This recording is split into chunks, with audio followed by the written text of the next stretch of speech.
Welcome to the Fight with Teddy Atlas, presented by Dynamic Striking. I'm Ken Rideout, joined as always by the voice of combat sports, the legend Teddy Atlas. Teddy, how you doing? Good, Ken. How you doing? I know you were a little disappointed Saturday you ran a marathon, another one, you're the marathon man, in Tennessee, your home state, your hometown now, where you live with your beautiful family. And you came in fourth. So I know that I think the way it sounds, the way the race went, that you were your own worst enemy in some ways, which we usually are, to be quite frank. Yeah. That, you just thought of it in one way, that, like a fight, I'm going to win. You're not thinking about any other strategic stuff, which you do have to think about, quite frankly. But, I mean, the strategy kind of went out the window. And it always has to be attached to the physical part. And I think the thing in a few minutes we're going to talk about is a beautiful example of that. It kind of piggybacks that, the Ryan Garcia debacle, if you will, especially if you were back of Garcia against Tank Davis, because strategy went out the window. I don't even know if strategy was ever in the window, the way it played out. But we know he's a talented kid, Garcia, and he's got the physical abilities, but that's not all it's about.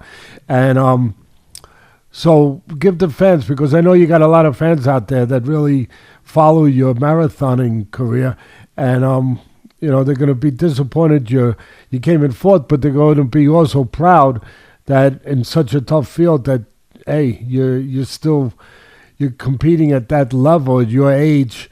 And I believe they were younger guys. It wasn't a master's class, from what I understand. It was just a plain marathon. So you were competing against younger people, everybody, and you wound up coming in fourth. Give a breakdown of it.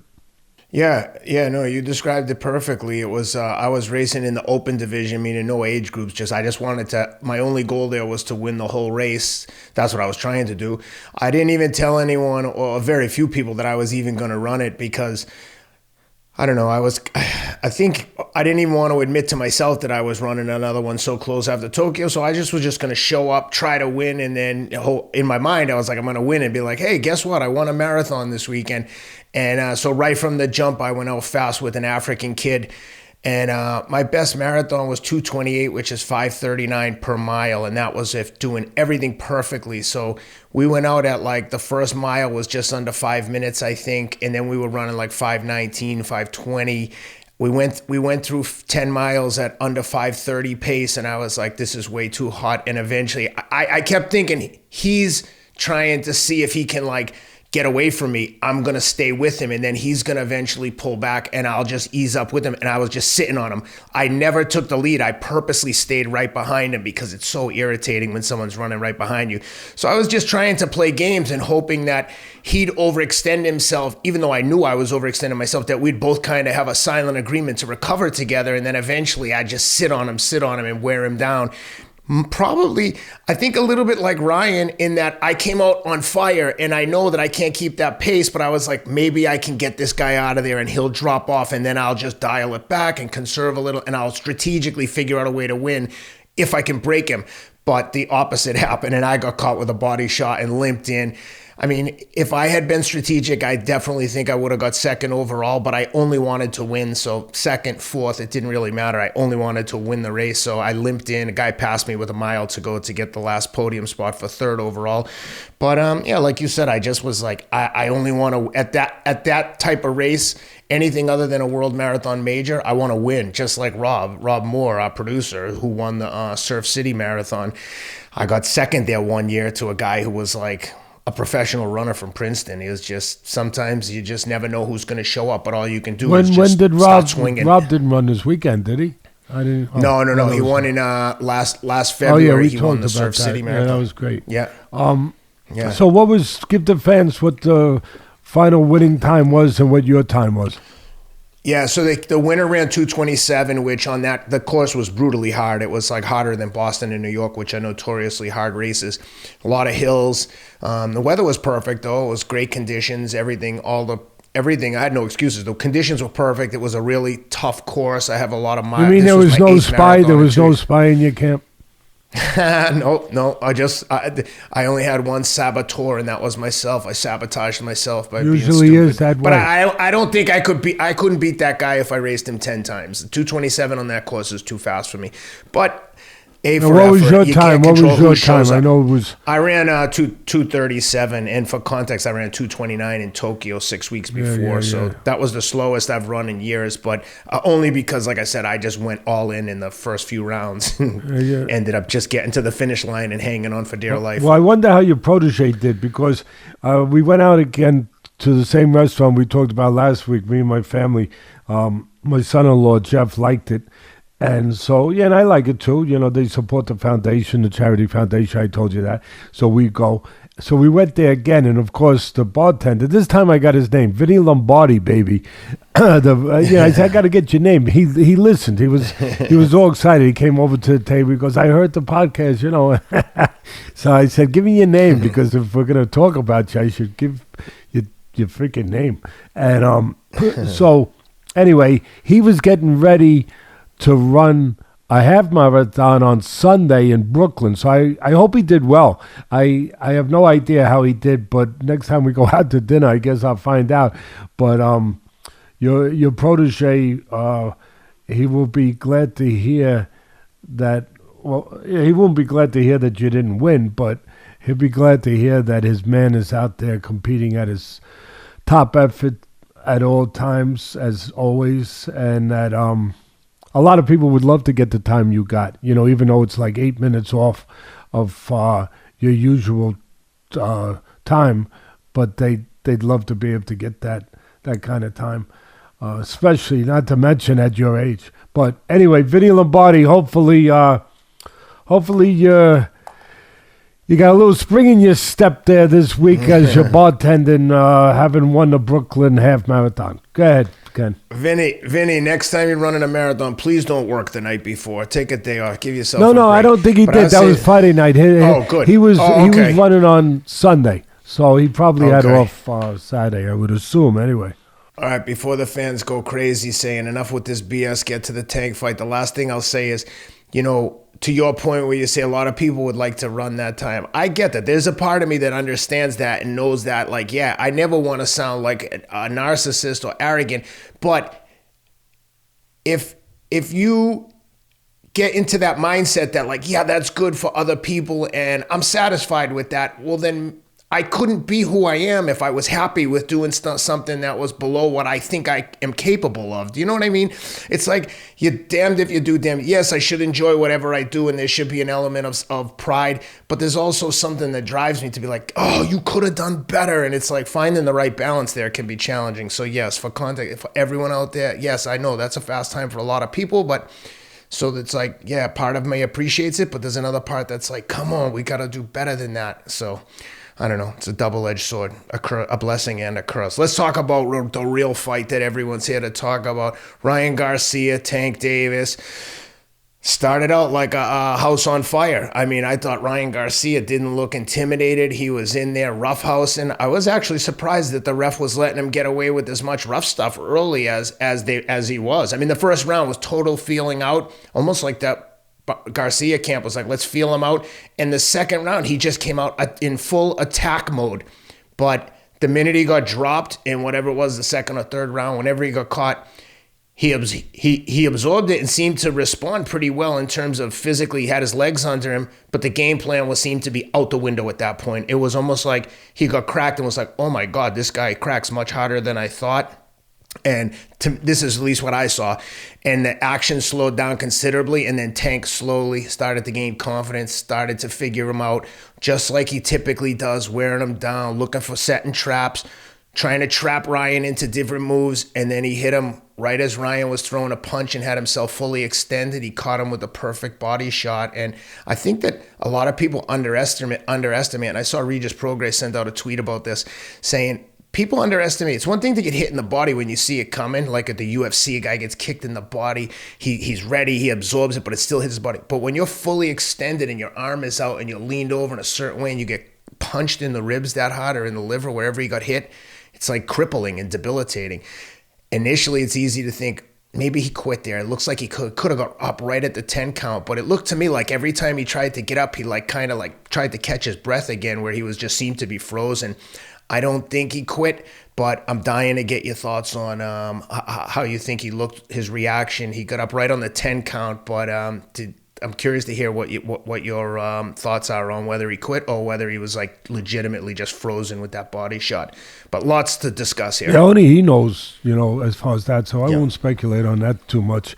I'll just give my experience to kind of color in a little bit around it. But only Ryan, I'm not in his body. You're not in his body. Nobody out there is in the body or in his mind or in his heart.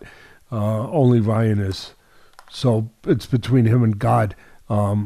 As some people might say, as far as what actually transpired. But we can put things in context, in history.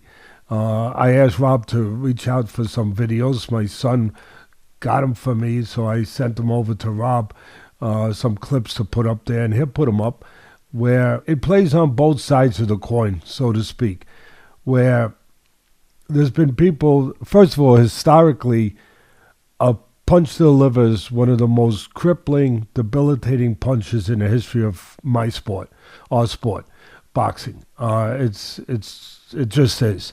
And there's been many, many, many fighters that have been conquered by that punch. Many. Go back to my mentors, fighter Jose Torres, who won the light heavyweight title. He was a silver medalist from the Olympics. Shui Torres. He won a title against a really good boxer, Willie Pastrano, but with a liver shot. So it goes, and that was all the way back in the 50s. So it goes back forever in this sport, that it is just a damaging, as I said, the right word, debilitating punch. And a lot of fighters have been conquered by that punch. But there's fighters that have also overcome it. See, I always like to give a full x-ray of everything. I think people look for that on this show, to be quite frankly, from the two of us. And so I asked Rob to put up some, and you'll see some of them up there, where there have been guys, and they've been hurt by the punch, just like Ryan was, and like everybody else in the history of the sport that gets hit with it.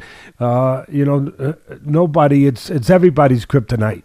You get hit there. There's no protecting. Some people out there say, oh, you should do more sit-ups. No. You get hit on that organ, there's no protecting. Only protection is keeping your elbow in, not getting hit there, blocking it. But and the rest of it is just a matter of, how badly you got caught, and how flush, and your mental state. Your physical, but your mental state, your will. It goes to those places. If you can somehow find the resolve, to survive it long enough to be back in a fight. And there have been, as I said, there's been some, and I wanted the fans to see those.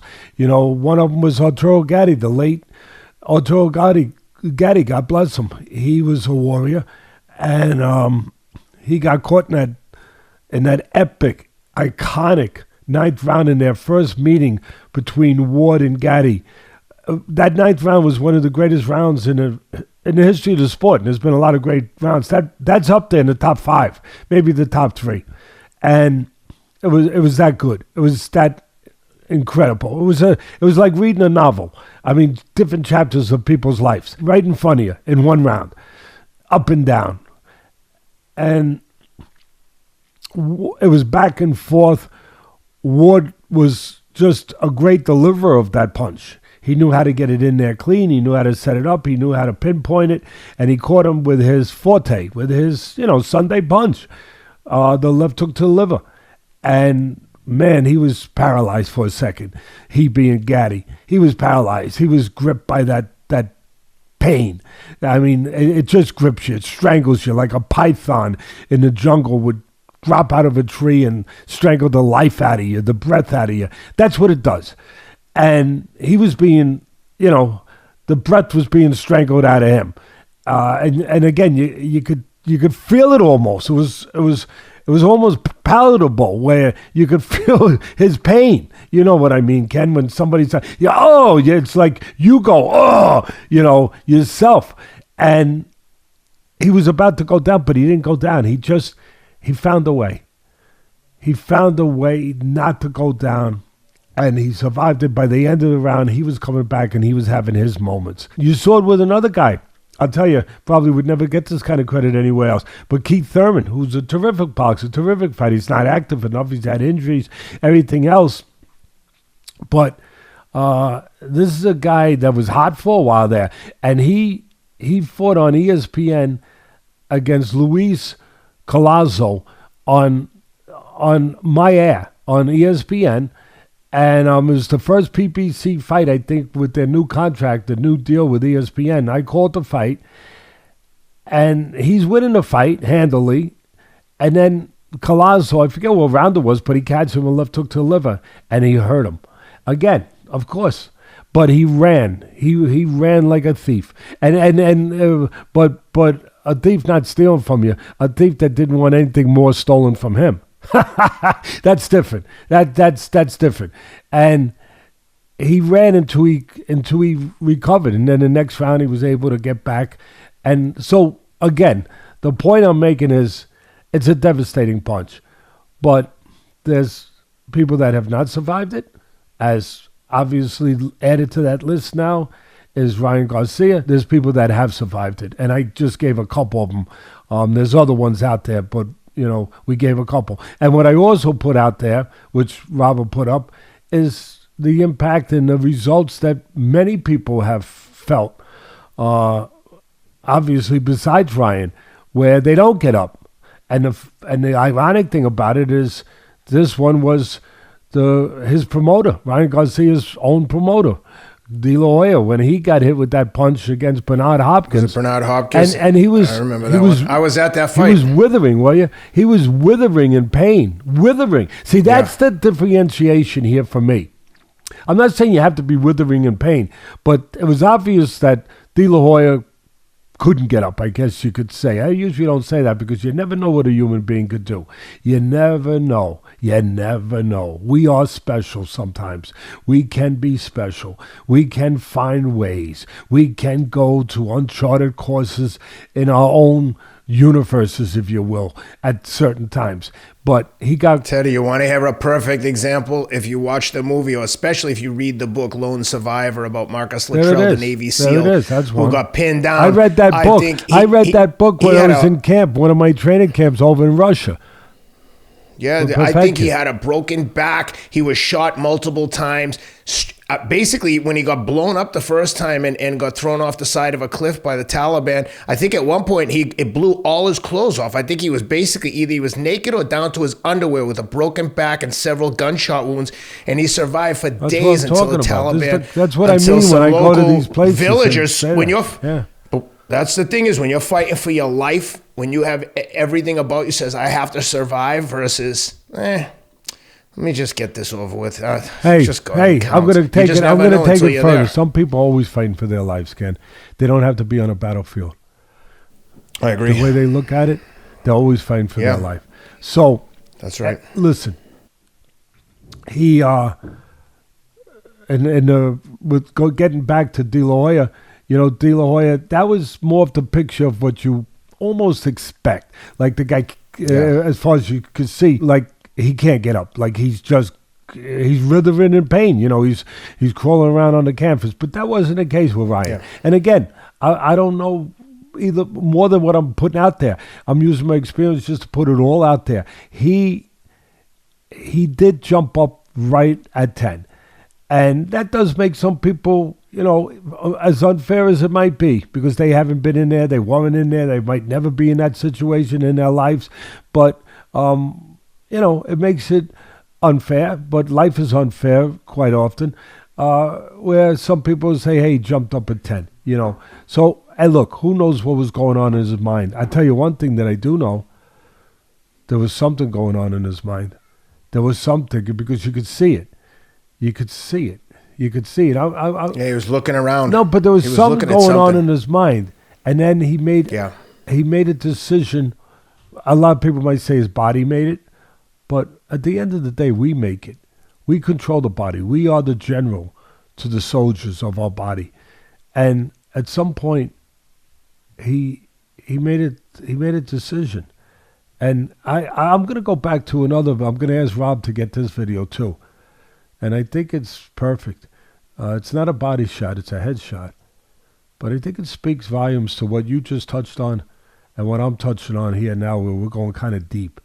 But we go deep. You got to go deep in these things because it's not always on the surface.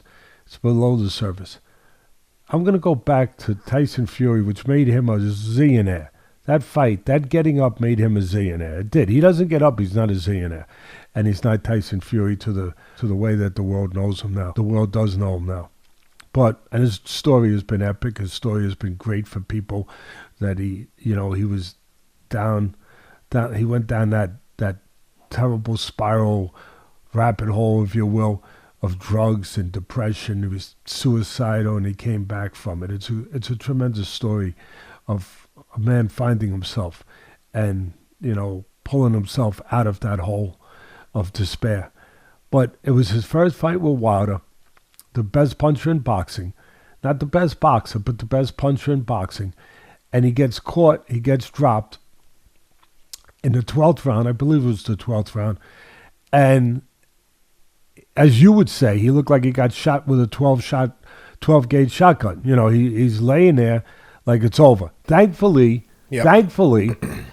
we had the right referee who didn't panic, he did the protocol, he did the count, he went through the steps, the procedures, the proper procedure, and it gave him a chance to have the life that he has now, and to have to tell the story that he could tell now, that I just touched on. And he gets up, but he laid there that felt like an eternity. Must have felt like an eternity to him. It felt like an eternity to a lot of people, almost like time stood still. And he's laying there. That's a good description. And he's laying there, Ken. And I said this on one of our podcasts. People could go in archives. They could find it. It's all out there. But I had said, matter of fact, we did Sam Rivera in front of me did a video off of that. He does these great videos, these motivational videos. You should go out there and check them out if you haven't on YouTube. He did a video of that. It was called Rise Up. And what I talked about was it was a lesson for all people out there in the world that, and I always say that, boxing is life. Life is a fight.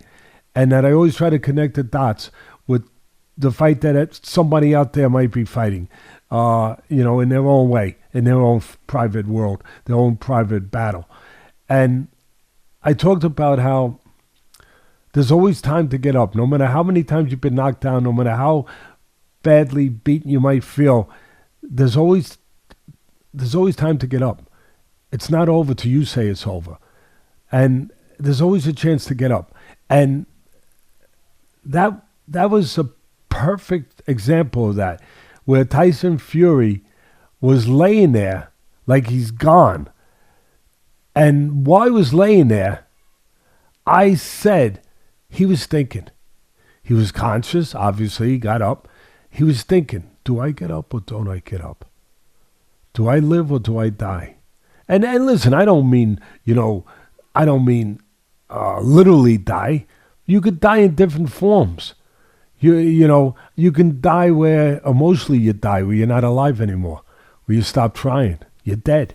You could stop trying to keep running. You could have a business that's floundering and you're like, I can't take another month of this. Do I shut it down or do I just go all in and keep going? Exactly. Just keep going. There's different phases of dying. And you die, like I said, emotionally. You die where you're just existing. You're no longer living.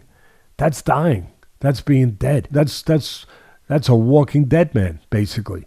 So he was laying there and he was thinking, and I said this, and it turned out to be this great motivational video by Sam Rivera, where I said he's thinking, his life is passing in front of him, and he's thinking, do I or don't I? Is it worth it or is it not worth it? Do I lay here and no longer exist, or do I say no? No, I want to exist. I want to more than survive. I want to live. I want to live! And bang, he jumped up. And that's what I'm talking about, people. This is the stuff that I'm talking about. And I'll be honest with you. A lot of people are knocking the technique of Garcia. His technique's not good. He's got flaws. Yeah, he's got flaws. He's got defensive flaws. He's got this. He got that. A lot of great fighters have those flaws, and they still overcome them. Some don't, but a lot of them do. And they still, because mentally, I always talk about 75% of this business is mental. 75% of life is mental. You're fighting life, no matter what that fight is. It's mental. It's mental. It's mental. And if you're strong enough mentally, you can overcome those other deficiencies. You could be perfect in those other areas, but if you're not strong enough mentally, you're not going to succeed at that level. You're not when the moment comes. And so, yeah, people will be knocking and saying, oh, the trainer should have corrected these faults. They should have, all those things. But part of the process, part of the trainer's job is not just to fix the body, the technique, the physical part, but the mental part, to understand that part, to guide them in that part, to strengthen them in that part, to move them in that part, to see what they have to see and to recognize and face what they got to face and build in those areas. And there's very few people in this business that can do that. There's very few people in this business that even understand that. But the fighters understand it. At some point, they might not articulate it the way I'm articulating it, but they live it. They feel it. Tyson Fury lived it. And he's living the dream now, if you will. I hope his life's good. I hope you never know how someone's living behind their doors. You don't. But I hope to God it's good because he deserves it to be good. Because he got up. He made the choice to get up. And I think that's where it starts for me in breaking this fight down. You know, the rest of it's easy.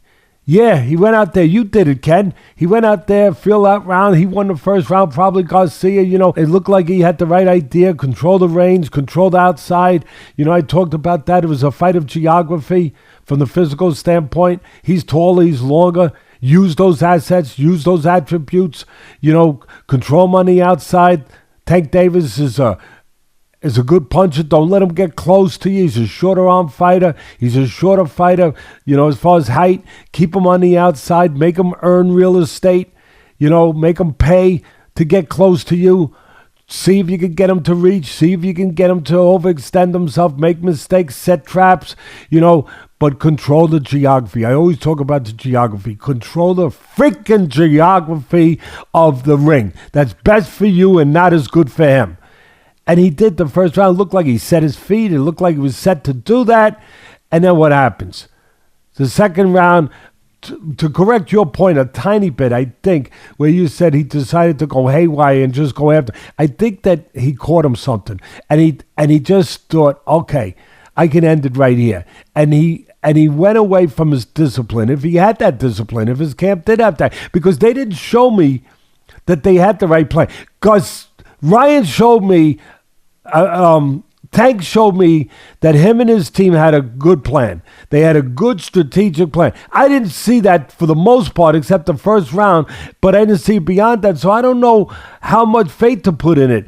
I didn't see that from his camp or from his perspective, but from the Tank camp and the Tank perspective, I saw a good battle plan, and they stuck to it. He had to use the jab. Everyone talked about the jab of Garcia, but Tank had to use his jab too. So he didn't get dominated in that area. So he could stabilize Garcia a little bit. So he had to use his jab. He couldn't reach in, so he didn't reach in. He had to try to draw. In our fight plan, which got a hell of a lot of views, and in the last week's episode, which got a hell of a lot of views, I talked about there's two ways for Tank, for any shorter man to get to the taller man. One is the traditional way. Go get him. Work your way in. The other way is to get him to come to you. And in the second round, that happened, to lay traps, to step back, give up ground a little bit. Now, he got forced into that situation, Tank, when he got buzzed a little bit. But where he gets tremendous credit from Teddy Atlas is how he kept his cool, how he kept his mind, how he kept his composure, how he stayed calm in an uncalm environment. And even while he was surviving, he was grabbing, he was doing whatever he had to do, to survive Garcia was trying to rough him up a little bit, thought he had an edge, thought he could get rid of him, thought he could end the fight right there. He was going after it. And Tank survived that, did what he had to do, but he also had the wherewithal, the mindset to know that at some point, Ken, I'm going to get this guy where I want him. Like he thinks he's got me where he wants me. No. I'll do what I got to do to survive getting dinged here. But now he's close to me. And you know what? I'm the spider. I got the beetle in my web. Now, I'm going to get a moment now. And I'm ready for that moment. I'm looking for that moment where he's too close now. And I'm going to get a chance to catch him now, where I don't have to go chase him. He's here. And sure enough, he had the mindset, again, the wherewithal, the calmness, the brilliance. He's got a brilliant IQ in that ring, Tank Davis. He deserves credit for that. And then the moment came. And I'll tell you where the moment came. They didn't really tell you that. Break it down perfect. For me, it came this way. I always say in the gym, there's do's and don'ts. There's no-nos. One of the no-nos that I'll get in the ring and I'll spend 5 hours in a row teaching a guy if I have to, where you don't lead with left hooks. I don't care how good your left hook is. I don't care if it's Joe Frazier's left hook. You don't lead with your left hook in front of a guy, because when you do, a straight punch can beat you. It's that simple, because you leave an opening. And you shouldn't give up defense for offense in my world. And anyone's world if they're teaching properly, I believe, in this game of the sweet science, the art of pugilism. It's an art. So that moment came where he led with a left hook, he being, of course, Ryan Garcia. He led because he's been allowed to do that, because it's a habit that forms, because it wasn't a habit that was formed the other way. It's that simple. So he led with a left hook right in front, and bang, he got caught a counter left hand from Tank Davis, and he got dropped. And yeah, things changed after that. He got unsure of himself. You could go down that road. But here's the road I want to go on. I want to go on the road of giving credit to Tank Davis for not only having the right fight plan, but for being the solid. And I've been saying this. I got to tell you, I was the first one, I think, to put him on the pound-for-pound best fighter list for pound-for-pound in the top 10, because everyone thought he was just a good puncher. And I remember, I don't know how long ago, maybe a year and a half ago, where I started saying, maybe a little longer, but whatever it was, maybe it was 2 years, whatever, where I was saying he's more than just a good puncher. The guy's a complete fighter. He's not getting enough credit for that. He's more than just a guy that goes and gets you. And sure enough, you've described him as a complete fighter from the first time he's ever come up on this show in the last like 3 or 4 years. Because I'm like most fans, I was like, yeah, he's a good puncher, but he can rub you the wrong way, and he doesn't give you a lot of reasons to like him when he gets on. Yeah, right, right. But that's what I'm telling you. Is to a typical fan, me, I'm like, he doesn't give you much to like outside of the ring. He's always talking, but you said always, and I remember because I was thinking, oh, he's just a good puncher, because when you hear someone being super aggressive and stuff outside of the ring, it always makes, it's not my style. So I'm like, I want to see him get beat. And I remember distinctly you always saying, this guy's a complete fighter and he's smart. He's real smart in the ring. And even Eddie Hearn the other recently said he wasn't intelligent, and Tank didn't take kindly to that. But I remember, to your credit, you've been saying he's a smart fighter. He's the complete fighter from the minute we ever described him in the last 3 or 4 years. You've been saying that. So thank you. Well, Ken, I want to give him his dues, and his dues before Saturday night, he's been this, but what he showed was that he's a good puncher, we know that, but in every element of boxing, he showed what you want a guy to show at a high level of ring IQ. And what I mean by that, in every level, he was defensively responsible when he got dinged. He knew how to survive that. He knew how to grab when he had to. He kept his mind about him. The mental part is the most important part. He kept his mind, didn't lose any confidence, didn't lose any faith. Matter of fact, he saw an opportunity. In a bad thing, sometimes opportunities come. They do. Silver linings and dark clouds. And in the second round, where it looked like it was going to be a dominant round for Garcia, he saw an opportunity. The guy's close to me now. Oh, okay, I'm going to get a chance. I'm going to get a chance. And I'm going to get a chance to catch him. And he did. So he showed those capacities.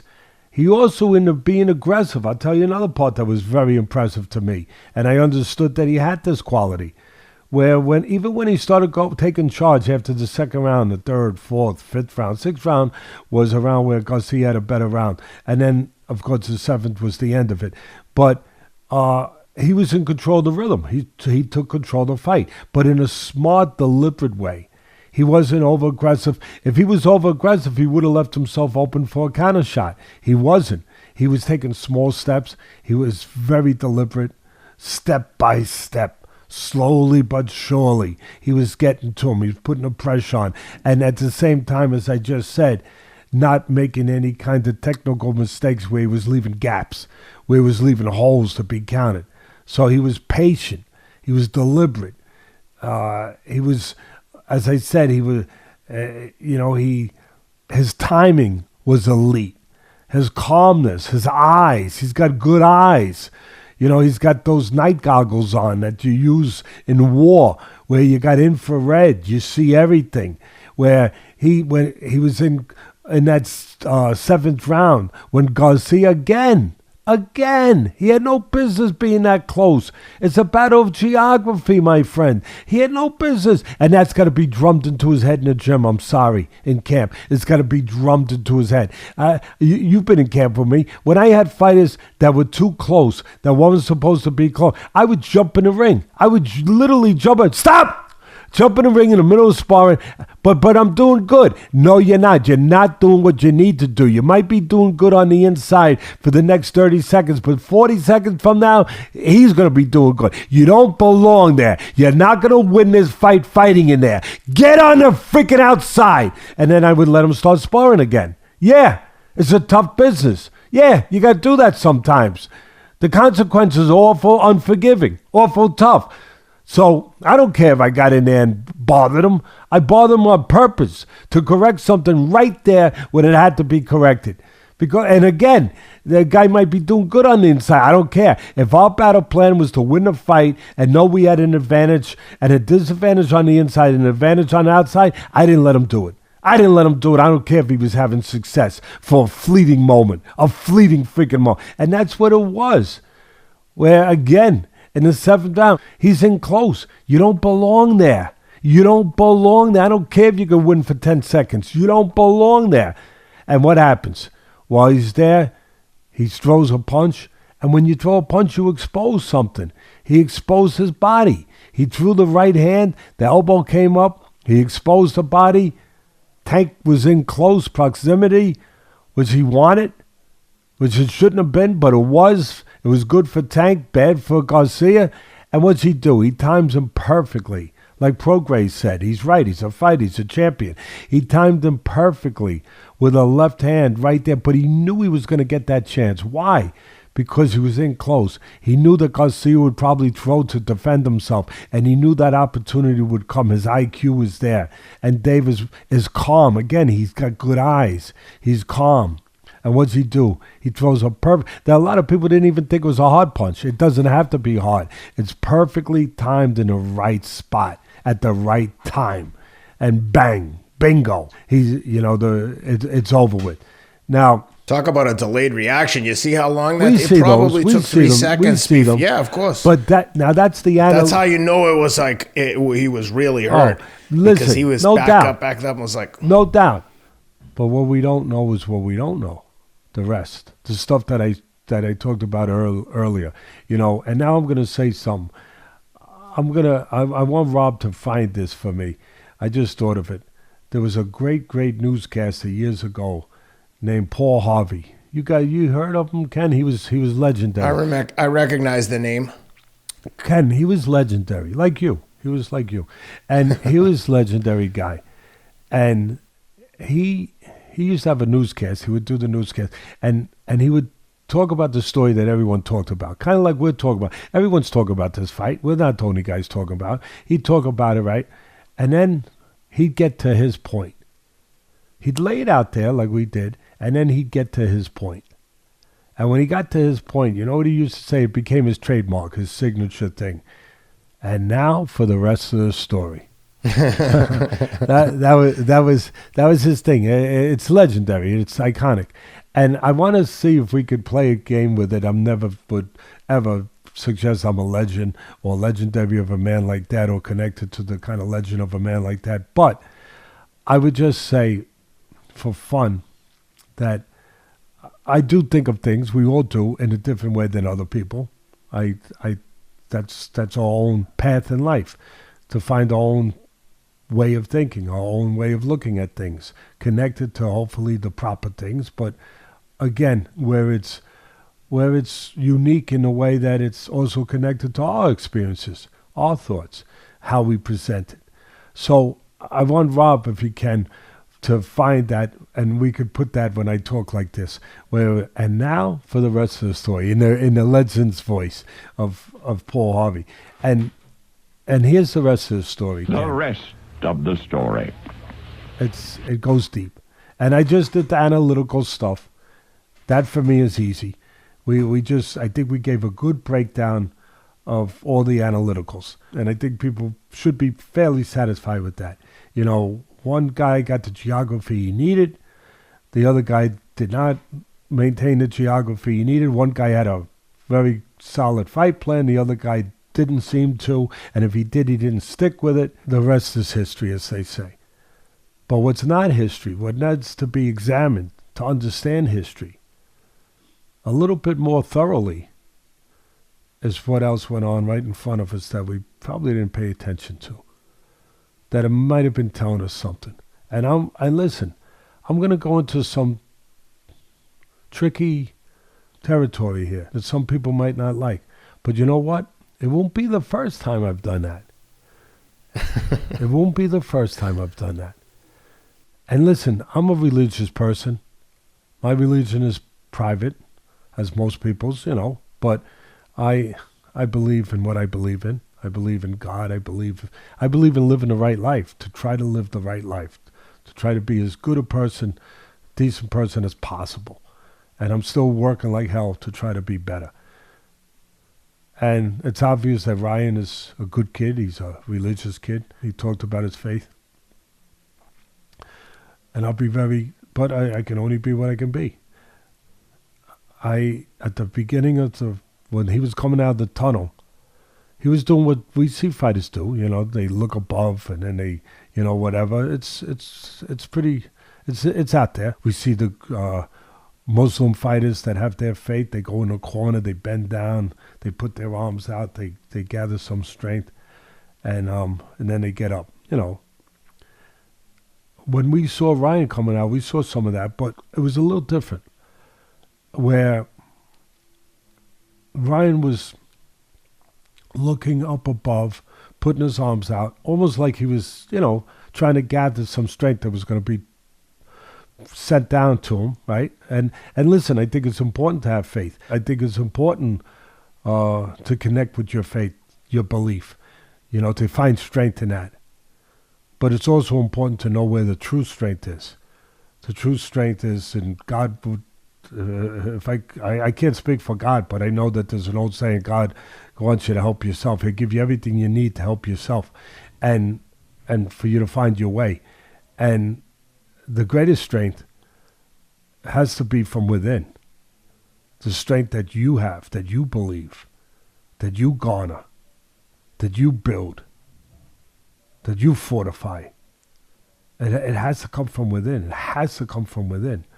So anyway, he's looking up and he's putting his arms out and it got to the point where it got a little past the point of the normal ritual that you might see from most fighters. It got a little past that.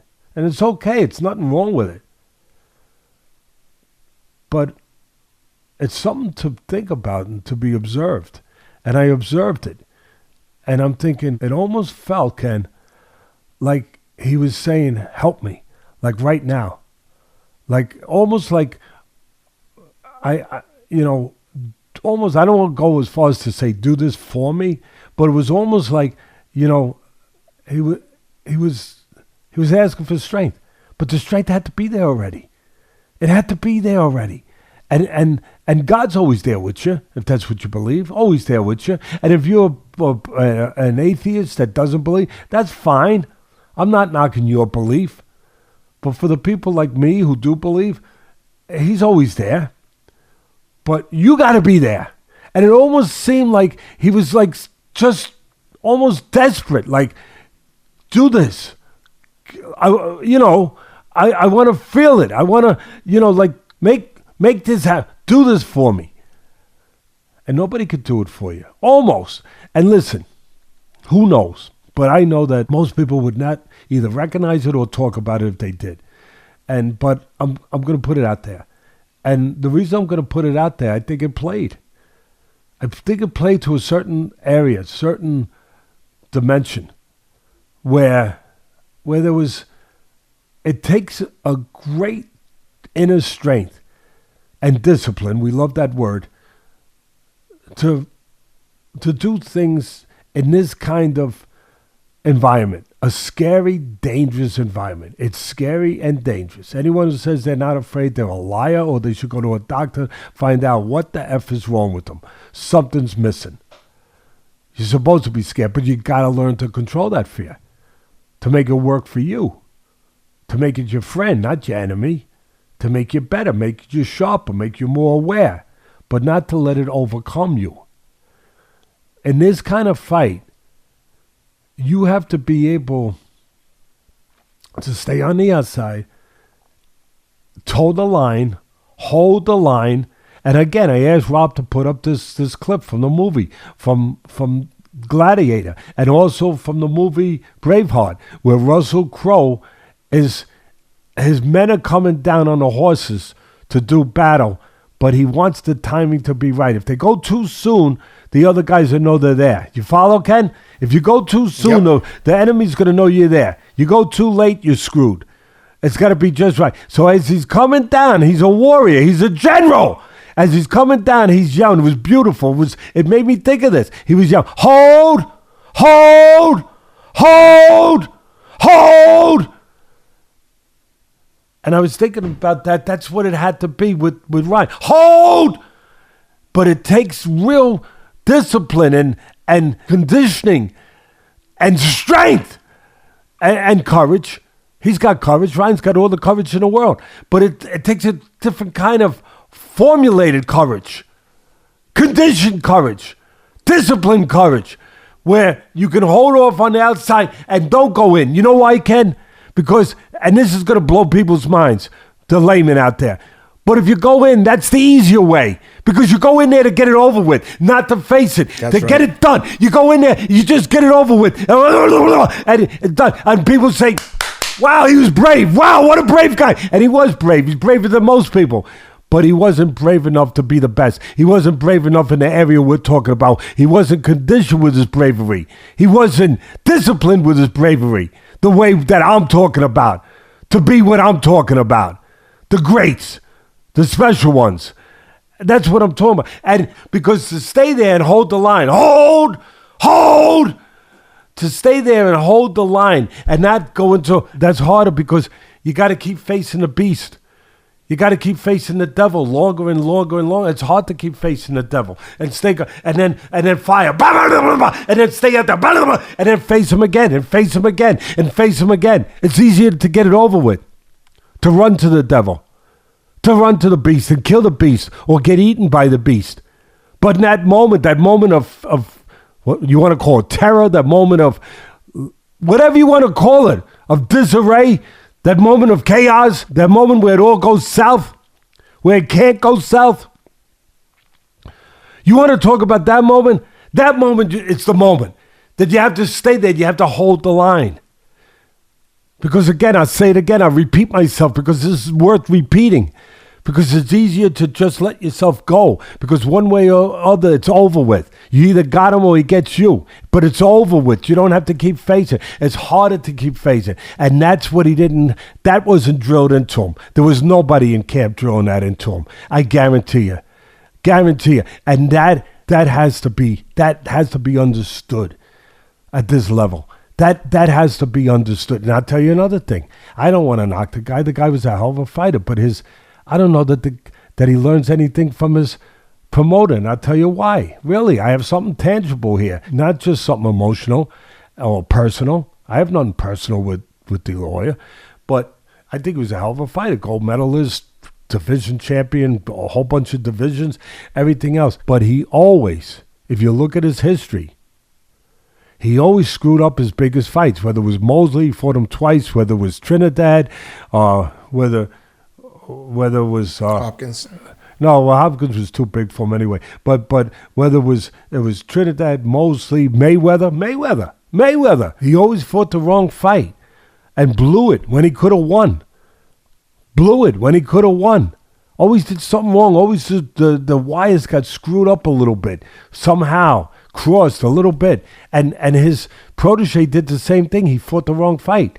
And along the lines I'm talking, I'll give you a perfect example. When he fought Mayweather, when De La Hoya fought Mayweather, it was a close fight. De La Hoya, when he was on the outside holding the line, using the jab, he was winning in those spots. You know why? Because he was in there with a great fighter in Mayweather, a great defensive fighter, a great counterpuncher, and he was taking the counterpunching ability away by being longer, taller, and controlling the outside, using the jab, where he wasn't given the great Mayweather anything to counter. So he was taking his biggest part of his game away from him. He wasn't letting a great counterpuncher have anything to counter. And he wasn't letting him use his hand speed, because by being on the outside using the jab to control that area, that space, the hand speed was nullified. He had nothing to be fast against because he was on the outside controlling him. So he was fighting the right fight on the outside, De La Hoya. But you know why he blew the fight? He went inside. He didn't have the discipline to stay on the outside. He didn't have to work for all the things that I just talked about to stay there. It was easier to go inside because he thought he was bigger and stronger, and he thought he'd have an edge there. And you can hide on the inside. You could smother, you could tie, you could hide a little. You can't hide on the outside. You're there, you're naked. You're naked for the world to see, for you to see. You're naked there for the whole effing world to see, where you have to be in control of yourself and rely only on yourself. And he didn't have the discipline to do that. And when he got on the inside, guess what? The faster Mayweather outspeeded him. Guess what? The greater counterpuncher counterpunched him. Guess what? Mayweather separated himself and won a close fight because of that. So I think these are all things, and I tell you, when people watch this episode, I hope they can get what I want them to get. Sincerely, from not just only my opinion, but my opinion attached to experience. And I think that, as the great Paul Harvey would say, and that's the rest of the story. Along those lines, let me pause for 1 second and tell people, if you like listening to what Teddy had to say there and you'd like to hear more about his backstory, you can check out his audiobook on Audible. It's called Atlas: From the Streets to the Ring, A Son Struggled to Become a Man. There's the paperback version available on Amazon. Get the audiobook. And Teddy also just recorded a new boxing technique for MMA striking on Dynamic Striking. Go to dynamicstriking.com, search for the Teddy Atlas series. There's about 15 videos on there now. The most recent one, like I said, is specifically striking for MMA. All right, Teddy, bunch of other things I want to talk to you about with the Garcia-Davis fight. For starters, second round, much controversy. I thought that Garcia was winning that second round and Tank drops him, and not one single judge scored it 10-8. I haven't seen now, I know, obviously, if one guy's winning the whole round and then gets clipped at the end, it's possible that the round's 10-9 for the guy who scored the knockdown. But 9 times out of 10, maybe more, someone gets a knockdown in a round. The guy who gets knocked down gets 8, and the guy who does the knocking gets 10. One of the judges scored the round 10-10. Dave Moretti scored it 10-10, veteran judge.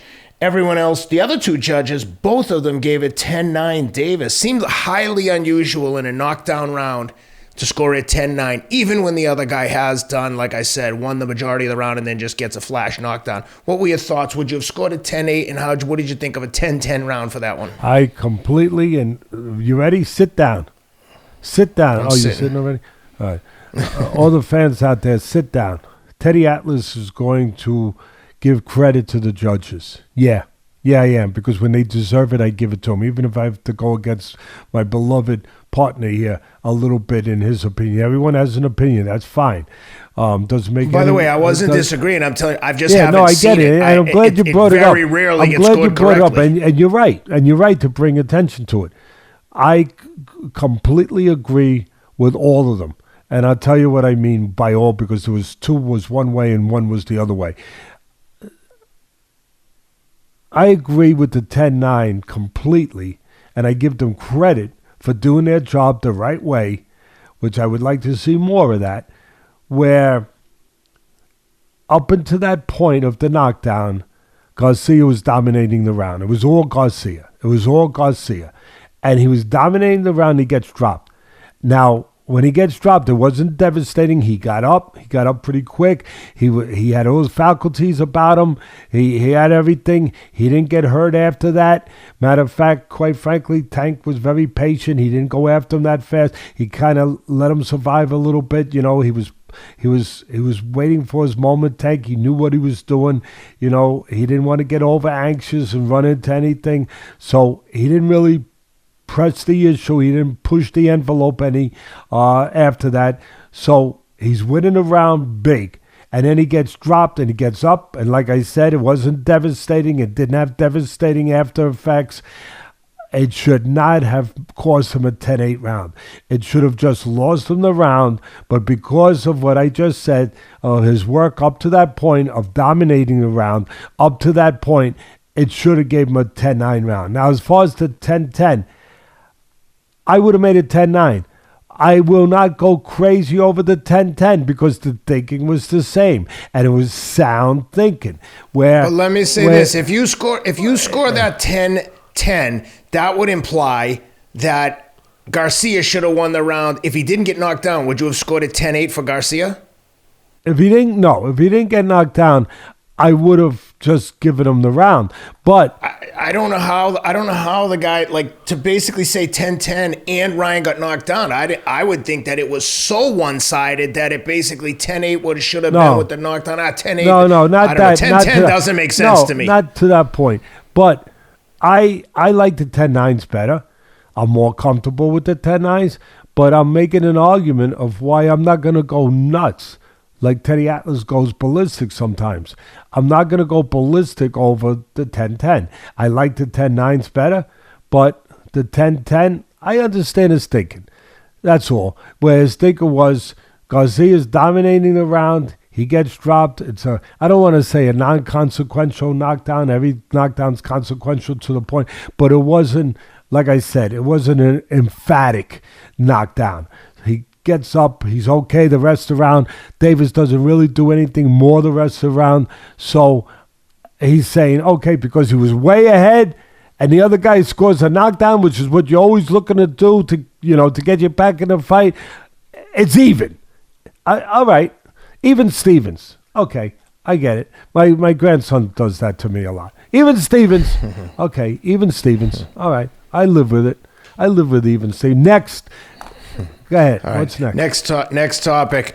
After the fight or during the pressers leading up, Davis camp was saying that the Ryan Garcia camp had a mole in their camp. Someone was telling the Davis camp what was going on, and then right after the fight ended, a Mongolian kid, 5-0. His long Mongolian name, I don't have it in front of me, but he basically went on Twitter and said, "Yeah, Hey Ryan, I hurt you. I injured you to the body. Is broken English. I injured you to the body during camp, and that's exactly what happened. So it sounds like this kid who was in camp must have scored some body shots on Garcia, some good ones, and somehow word got back to Tank. Sounds like someone must have been telling Tank's team, like, hey, he can be hurt to the body, and they were basically telling him, you got a rat in your camp. And then Ryan tweeted something out after the fight saying, what a disgrace that I had someone. And I want to get your thoughts on that. But I say, if someone is in your camp telling other people what's happening, that's so unprofessional and so out of line and could potentially cost someone, especially a fight of this magnitude, have tens of millions of dollars in implications. If that is what happened, I hope that other fighters and other trainers are watching and I don't care what your feelings are on someone. Sparring is sparring. There should be some code of conduct there. It should almost be like an ethical violation to go in camp, get hired by someone, do work for them, then go tell his opponent what's going on. That's a huge breach of trust, and I hope that if that did happen, that everyone in the community knows who this kid is and is aware that he would do something like this, because that's completely out of line. What are your thoughts? Well, they're all aware now because it's out there, and he's out there giving a video, and maybe he wanted that, in his mind, that fame, that publicity. I think that's probably what it is. In his mind, he probably wants fame. He wants a little attention. He thinks he's getting attention. I don't think it's good attention. As you just said, I agree with you.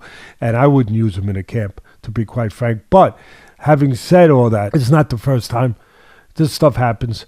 There's stuff leaked. There's been stuff leaked in the camps over the 45 years that I've been involved training fighters and everything, close to 50 years now. I've seen it. It's been out there where information is passed on from somebody who was in camp, and stuff. So it's nothing new. I have to laugh a little bit, like if they're going to make this big deal about, how he could have in some way tipped the scales one way or the other as far as what happened in the ring. Are you going to tell me that if it wasn't for this tip, that Tank wasn't going to go to the body? I gotta laugh. Let me laugh a little more.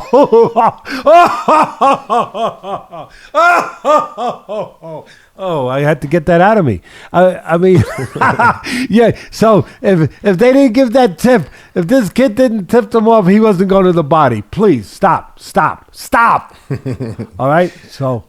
I agree with you. I agree with you regarding the strategy, but I just think it's such a dirty dog scumbag move to be in camp. It's not nice. Working for a it's guy not right. and then It's telling not people, nice. hey, here's what's Bad happening. Character. If you don't like the guy who hired you and you don't like Garcia, you don't like something about him, so don't do work with him. Just mind your business and move it on. Be a professional. Anyway, well, I think we covered just about everything. We're coming off of, what are we coming off of? Listen, I was into a little bit of a religious theme. I'm going to stay with it. Yeah. We're coming off of Easter with all the great religious movies that are out there around Easter time. I know I like watching some of them. The one about Christ, where obviously before the Last Supper with all his disciples, where he was saying people are going to betray him at this table, right? Yeah, you're right. And then the one guy, what was his name? I guess I don't like to Judas. Remember bad people's names. Judas, where he took how many pieces of silver did he get for that? He got whatever. A couple of shekels. Yeah, it was a certain amount of pieces of silver, whatever it was, that he got to betray, Jesus. And then at the end, when he saw what his betrayal did, and he saw Jesus being crucified, he gave the silver back, but it was too late. The act was done. There's nothing worse than betrayal. I think that's one of the weakest human conditions out there, quite frankly, is lack of loyalty. I think one of the strongest is loyalty, and one of the weakest is betrayal. But that's my personal feeling. But yeah, I agree with you, Ken, with what you said. But as far as how did it actually I have to laugh again. Did it actually influence the outcome of the fight? No, that's absurd. No, of course not. But if anyone would, of anyone I know that would not appreciate that lack of loyalty, it would have been you. So Yeah. I was expecting you to be like, yeah, that kid's dead to me. But nevertheless, what does Ryan do from here? What's next for Ryan Garcia? Where does he go? He obviously doesn't need money, but what's he do next for regarding his boxing career? All right, listen, Ken. Everything that I just broke down, I don't think I'm telling any great secrets, and I like Ryan, and I'm not knocking him. I'm trying to help him. But people take things the way they take them. Who knows how he'll take it? But I would hope he takes it the right way. I hope nothing but good for him. He got beat by a more advanced fighter, a better fighter. I said before this fight, I'm not being a Monday morning quarterback. I never try to be that. I said before the fight, what did I say, Ken? I said that I thought that he needed a little more time. I just thought I said that. I said it all over the place. It's been on a lot of platforms. On our platform, I thought he needed, matter of fact, I used the analogy, joking with you, saying, Ken, sometimes at a barbecue, you do the great barbecues with those great Kobe steaks that you have for everybody, and where sometimes your wife says, hey, this one's a little raw. You should have left it on a little longer. Well, I used that analogy for a reason. I just thought that he could have been on the grill a little longer, that he needed more seasoning, that I just What do you think about the argument that much like the way he rushed in to kind of get that over with, where I know exactly what you mean. It's like it's so nerve-wracking. You're like, I'm just I want it now. I think it's all attached to that. Now. No, it's all attached. Yeah, That's but what I mean. it's all attached to that. I just think that he needed more seasoning. He needed more experience. He didn't have the kind of experience that Tank had with the quality level opponents, opposite. He only had one real quality opposition level up for me was Campbell. And that wasn't a top, but it was close. And he got dropped and he overcame it. He showed character. He showed courage. He overcame it. I'm not saying he needed to be dropped more, but he needed more experience close to that level where he would have known for him, not us, where Ryan Garcia would have known deep inside of himself, I'm ready.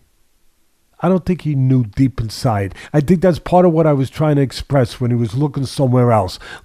Give it to me. You have to have it already. Give it to me. Let me just finish. Give it to me.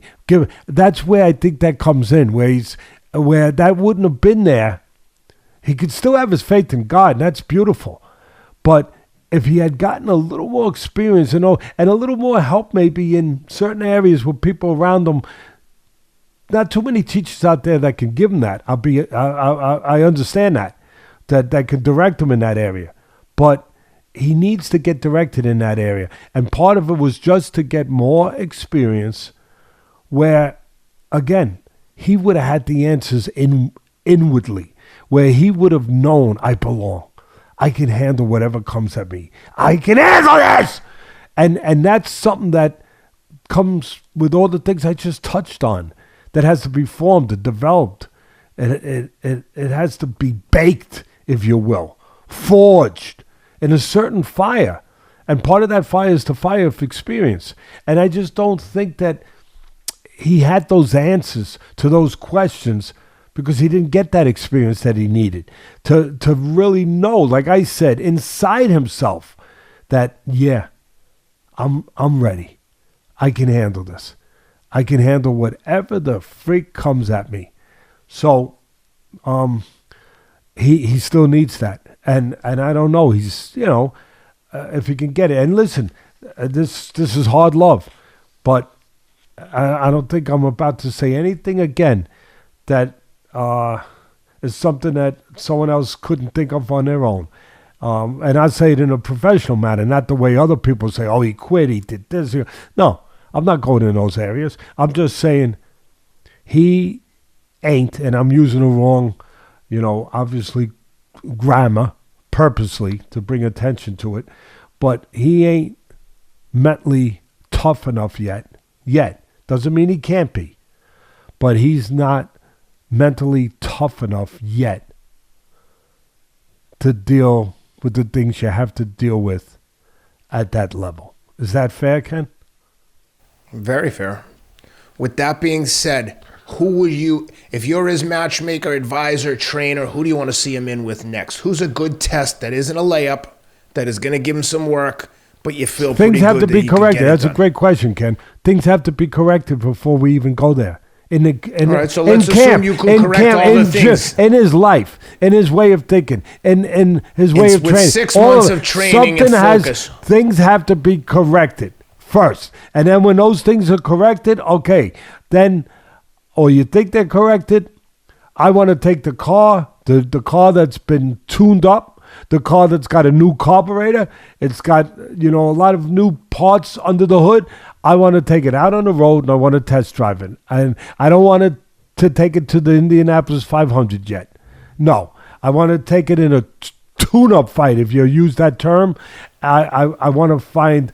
I got you. I want to find the right guy that can test them in those areas, but not a dangerous puncher. I want to stay away from a dangerous puncher, obviously, and a guy that's that's sound enough and tough enough to take him to those deeper waters that he needs to start to get comfortable in. Tank Davis has been swimming in the deeper end of the pool for a while now, and Ryan hasn't. He might have thought he was, but he hasn't. He has to start getting used to what the deeper end of the pool feels like so he can get comfortable in that environment. Perfect. With that being said, what's next for Tank Davis? Coming off this kind of payday, I would imagine he gets, I hesitate to say tune-up fight, but I don't see him getting in there with someone like Haney or Shakur next. But assuming that at some point he does, who do you think presents the biggest challenge to Tank in the future? Devin Haney, Shakur Stevenson? Who do you think is going to give him a test? And is there anyone out there you think can beat him in his weight class or even one higher? Shakur Stevenson's interesting in a way. He'd have to move up one weight class. I don't think that'd be a problem. He's a big kid. He's a young kid. He's filling out. His style is a difficult style, very defensive oriented. You want defense against a good offensive fighter like Davis. So his style, being able to control range, being very cerebral too. Davis is very cerebral. You don't get enough credit for it.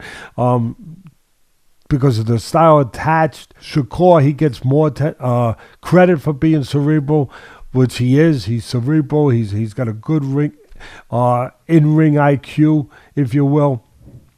Again, he's got good skill sets. He's not a big puncher like Davis is, but again, he's a guy who can navigate himself around the ring pretty damn good. He's a guy that, as I just said, he could defend himself, and you got to be able to defend yourself with a dangerous puncher like this. He knows how to control geometry. I talked about the geometry of the ring that, of course, Garcia came up short owning that geography. I think that Stevenson could do a much better job understanding that geography and being disciplined enough to stay within himself, within that fight plan, to control the proper geography or to give himself the best chance, to win that fight. So I think, and to negate the strengths of Davis. So I think that would be interesting. That would be an interesting.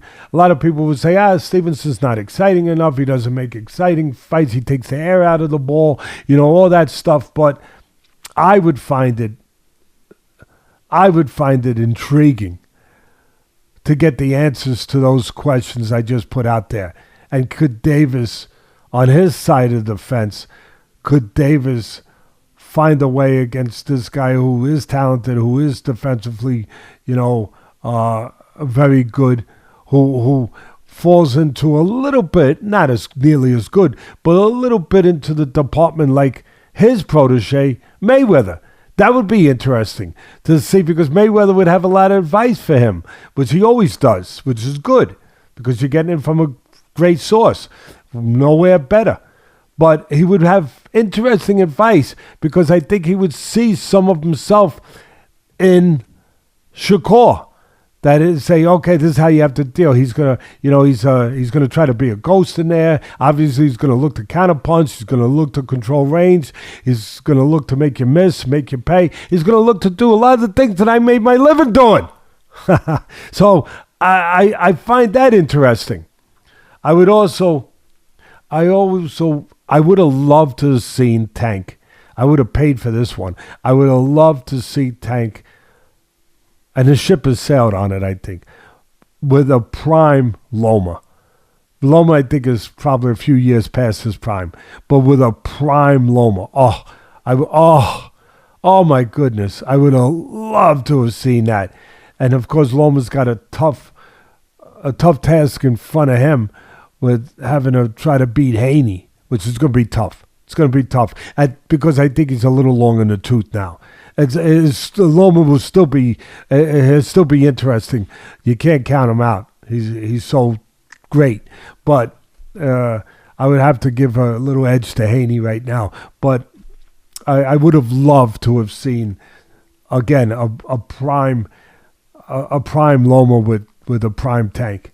That would have been just forget it. That would have been boxing heaven for me. That Loma Haney fight, I'm trying to check the schedule here to see when it's coming up. I forget May 20th in Vegas. Yeah, that is going to be a hell of a fight. That's going to be a real good one. Let me see who's on the undercard, see I was going to say, let me see if by any chance we get an extra bonus there, but nope, pay-per-view. And nope, nothing else. Nothing else. Well, they didn't disappoint you, did they? They didn't let you down with another one of these undercards that is just. I mean, what can I say? Just blowouts. I wouldn't say they. Now, if it's not a blowout, it's a one-sided fight. But whatever. I would say yes, they definitely disappointed, but they definitely did not surprise me. Oh, that's exactly the right what way. I expect. But I thought, maybe we snuck one in here, but nope, nothing. No offense to the fighters on the undercard, but no one's waiting for any of those fights. They're like showcases. They're not. It's a showcase. It's not at real competition. It's like, hey, here's our other big name fighters like beating the hell out of someone who's like they're gonna get someone killed. Matter of fact, what was it on the? Well, I'd like to see the kid. I can't remember the Cuban fighter who's 8-0. He's a gold medalist. Morel, right? David Morel. Yeah, I'd like to see him. I'd like to see him with somebody. Yeah, I was going to say, I said to you and Rob, I said, I guess the matchmakers are going to see how close they can get to having someone get killed in there with this kid. I mean, they threw that kid in there. They might as well have just grabbed him out of the stands having a few drinks. He just got destroyed. It was unbelievable. It was so far from competition. I don't understand. Well, some of the credit goes to Morel because, that guy, of course, guy had some kind of a resume that was a good resume, but he didn't belong in there, obviously, at this point in his life with this kid Morel, who, even though he's only got 8 pro fights, God knows how many amateur fights he had on a great national Cuban Olympic team, amateur team. He probably had 300 fights, maybe 400 fights, who knows. But I'd like to see him in there with, somebody that could actually test them or possibly test them. Yeah. Well, Teddy, before we wrap that and jump into the UFC, I just want to give a quick shout out to today's sponsor, Athletic Greens. Go to athleticgreens.com/Atlas and they'll send you 10 free travel packs with your first purchase. Athletic Greens is the all-in-one daily green drink. It's all you need for your health and for your physical health and wellness in terms of multivitamins. It's made from 75 whole food sourced ingredients. I take it every day. These travel packs go with me wherever I go. You can get 10 of these for free with your first purchase. Go to athleticgreens.com/Atlas for 10 free travel packs with your first purchase. Athletic Greens, all you need for a daily vitamin. You got anything else on the boxing, Teddy, before we jump over to the UFC? I think we covered that one pretty well. Pretty thorough, yep. I agree. All right, let's talk UFC. Curtis Blaydes suffers a first-round knockout at the hands of Sergei Pavlovich. Sergei moves to 18-1. Curtis Blaydes drops to 17-4. First-round knockout. Pavlovich looked freaking strong, real strong. The guy can obviously crack. I'm surprised Curtis Blaydes didn't try to do some wrestling. He's got a deep wrestling background. It looked like he went for one takedown. Big but mistake. I mean, trying Big to stay on mistake. your feet with a guy you know can crack, like you said, big mistake. Down goes Frazier. Over before it started. What'd you think? Give Pavlovich some credit, though. Just like some Sure. of the great fighters like Adesanya, he hasn't gotten to that level yet. But where their forte might not be on the mat, but at least they've developed a good takedown defense where they're That's aware right. of that they need to be able to defend that so they can have a better chance to stay to their forte, which is striking. So I give him credit for that because he did show that where he showed a decent takedown prevention system when Blaydes did try to attempt, which wasn't a wholehearted attempt. I agree with you, Ken. You would have thought that you might have got a little bit more of a commitment to try to get Pavlovich to the mat than you got from Blaydes. But what I saw was what everyone saw. Pavlovich is a good puncher, very good puncher, aggressive, and he's confident.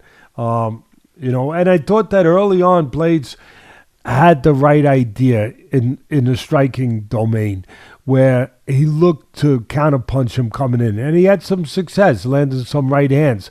But at the end of the day, I mean, it was like a pea shooter, against a rhino. I mean, and that's the way I saw it. I mean, yeah, he did have the right idea to counter, but you better have more than a 22 caliber gun against a rhino, because otherwise they're going to bounce off and the rhino's going to stick his horn you know where. And Pavlovich stuck his horn you know where. He was like, I love to use the analogies about the ocean. He was like the ocean coming to the shore. I mean, he just tidal waved Blaydes. I mean, it was high tide. Once he got going, it was a washout, obviously. And Pavlovich got to where he wanted to and finished the job and showed his strengths. Showed why he's a force to be reckoned with, and showed why, for me, I'd love to see him with John Jones, because John Jones is special, and I'm not saying that his special gifts and talent set of being so great in the grappling and on the floor wouldn't give him an edge over Pavlovich. Obviously, most people would think it would, and I'm sure that that's what part of Jones's fight plan would be, to get him to the mat where he would feel that he would have a distinct advantage, where Jones would have a distinct advantage with many people. But again, Jones likes to strike, and that would be very interesting. I'd love to see that, because he's got the physical strength and the ability, and it seems like developed enough technique to make it interesting in the striking part of it with Jones. And he's got one other thing that you can recognize that I think is the most important part. He's mentally tough enough to make it interesting, where Gane, quite frankly, and I'm not picking on somebody who's down or kicking someone while they're down, but Gane just wasn't mentally tough enough. I think he showed that lack a little bit when he lost to Ngannou, where Ngannou might not have been as quite developed in certain areas that Gane was. In certain areas, Gane was maybe a little more finesseful, a little more sophisticated, if you will, a little more developed, and Ngannou was stronger physically, but not as developed in certain areas, although he did a great job in his last year of developing and catching up in those areas. Ngannou did. I thought he did a tremendous job. But I thought Ngannou won that fight. He got it to the mat. He was physically stronger. He was able to do what he wanted to do, whether it was on the mat or whether it was standing, basically because he was mentally stronger than Gane. I thought that was the difference in that matchup that let Ngannou keep his title in that fight. And that was not evident against Jones. Matter of fact, the opposite was evidence. Jones was too good in obviously not only the physical areas, but the mental area. Too confident, too strong mentally for Gane to have any chance. And that's where it separates for me. That's where it changes for me. With Pavlovich, I think he would be strong enough mentally, gritty enough mentally in that department to make it competitive with Jones. I would like to see that fight. Yeah, that's a good one. So you got Jones as the title. Cyril Gane is ranked number 1. He's obviously not up for a title shot anytime soon, considering how the first one went.